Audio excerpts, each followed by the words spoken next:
persistent survival sandbox where you're going to carve out your own foothold, try and build something lasting, and then become part of the wider player-made civilization. My name is Tom and this is LT Gaming, and I'm checking back in on Cycle 6 Sanctuary for Eve Frontier. So the question here today is whether Cycle 6 can make Eve Frontier easier to get into without sanding away the harsh edge that the player base enjoys. Alright, let's jump into this one now.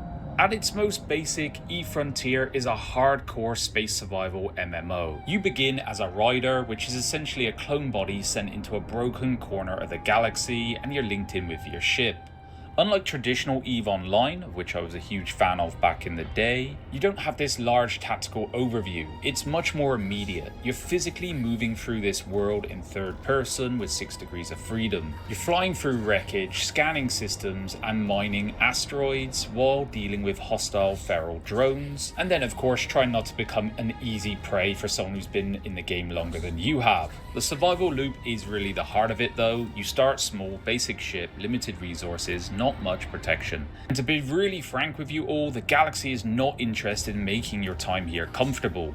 It's one of the more punishing games I've played in quite a while, and I mean that as a compliment. From this scary opening, your aim is to grow, build up your vessel, establish a base, set up some manufacturing, and then join up with other players. The ambition ultimately is that you all band together into connected settlements, and these settlements are player-run infrastructure across the frontier. Now I found all this genuinely interesting because it's not chasing the survival game loop that is the norm. It wants your survival to actually lead somewhere, where you build something useful to other people, maybe a safe place to dock, securing a supply route, a defended outpost, or even just part of a larger economic output. So this brings us into the big changes in Cycle 6. So I played Cycle 5 and the core did work for me. I felt proper sense of danger, I felt the proper sense of progression, and I slowly earned my way into the wider world. But it was a lot of guesswork and figuring things out on my own. Now Cycle 6 Sanctuary is designed to give the opening more structure. You begin inside a building called the Creche, which looks impressive. You scavenge the ruins around you, build the essential tools you need, and then get out there, establish a refuge, before pushing out further into the frontier. Compared to the previous intro in Cycle 5, I think it does a lot better job at getting what the point of the game is across and giving you a little bit of guidance in the beginning when you need it. But the two big changes this cycle, which I'll get into next, are the modular vessels and the fact that Frontier itself now is trying to kill you as well. So the starting point is a lot more legible now, easier to understand, and this builds into the other major addition and change, which is modular vessels. Rather than simply moving from one fixed ship to the next, you begin with this root vessel and then build onto it with new modules as you progress. I think this is a cracking fit for what Frontier is trying to be. Your ship isn't just simply transport, it is your lifeline. It's how you explore, gather resources, fight back against the universe who's trying to kill you all the time. And this means your vessel has to evolve to the way you're playing. I made a vessel that has a ton of capacitors, plenty of extra cargo room, and the ability to repair my hull when I got into a scrape, and this suited my playstyle, bouncing around belt to belt looking for resources, clashing with rats and other players. It was shaped by my playstyle, and I really like this side of things. The other big direction this cycle so far is that the galaxy itself is part of the survival challenge. Environmental hazards now affect your rider, your ship, and your scanning, so how safely you can move through a system. This includes thermal conditions, electromagnetic interference, and even gravitational effects. So it really simulates how a universe would be a very hostile place to be out and about in. So you combine this along with the fact you can modularly design your ship, and it feels like this game is becoming a survival space sim, which is going to appeal to a lot of players, I believe. A quick shout out now that many of you watching are not subscribed. If you do enjoy this style of content, give the video a like, get us out there on the algorithm, and consider subscribing. It really helps us grow the channel. We're going to keep you up to date with all things gaming.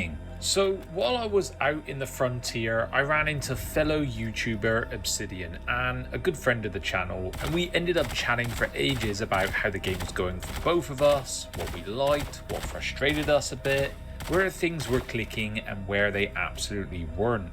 And what struck me was how similar our experiences were. The highs do feel genuinely earned, but the lows, when they hit, tended to hit in exactly the same places. I'll get into specifics, but suffice to say, we agreed more on than we disagreed on. So one thing eFrontier does well is it reaches beyond the usual survival game formula. The early game is about keeping yourself alive, very standard stuff. But the larger idea is that survival becomes collective.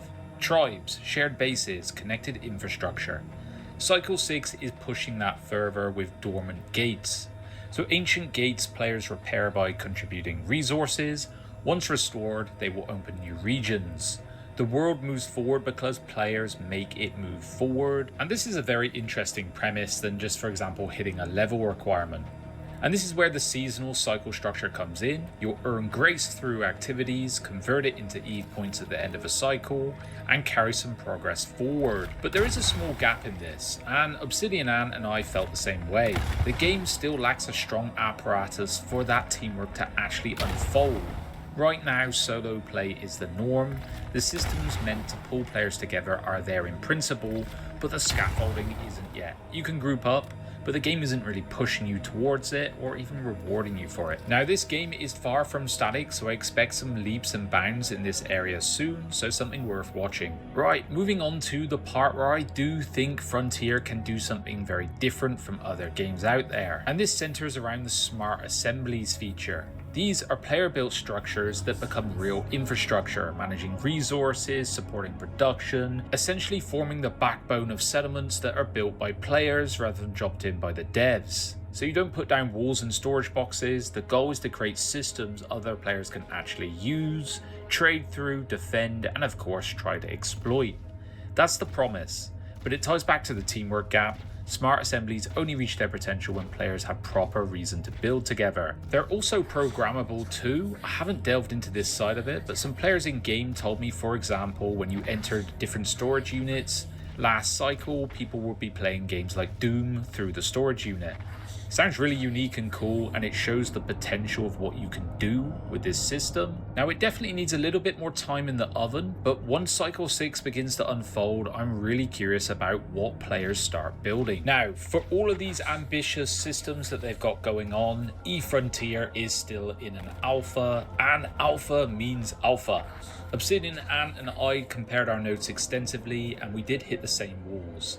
Resource distribution could feel properly uneven, not go explore further uneven, but I cannot physically proceed uneven. I got trapped in systems a few times. It was hard to tell if the game was being demanding or just a little bit broken. But one of the real pain points for me was when bugs set me back hours.